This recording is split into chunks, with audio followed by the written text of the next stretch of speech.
In terms of a business model, it's become established because presumably someone has a demand for the services they provide. So the question is whether or not that's going to have a knock-on impact on other providers of those kinds of services, and whether that ends up being a good thing. So the kind of issues you need to consider are, well, Airbnb is going to be competing against kind of main hotels and things like that. Are they going to damage that business in such a way that that's going to be detrimental to society?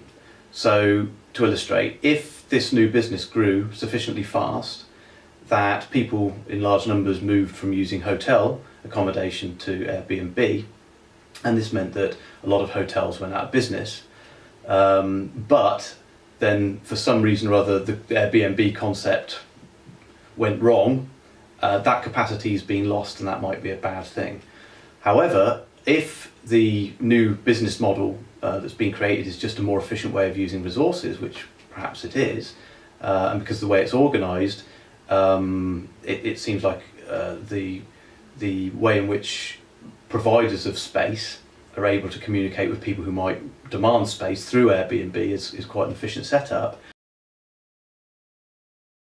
What we're getting at here is whether or not the company, with its new innovation, the way in which it's using the allocation of space, is playing a game to undermine the existing market with the hope that in the medium long term they can establish large market share and then exploit the fact that they have a monopoly position in that and raise prices.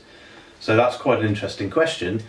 Is there any evidence that they are pricing in a predatory way, that is a way that they're artificially pricing low to get rid of the current competition? I don't have any evidence for that, but that would be what they would try and do if they were going to exploit its long-term position. But we could just see the low prices that you quote as being due to their relative efficiency. Large hotels have large overheads, and so they need to cover those overheads by high price per unit.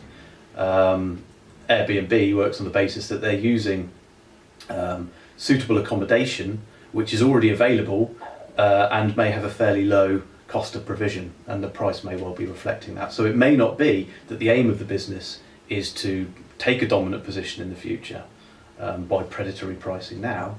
It might just be we're seeing low prices because they're relatively more efficient.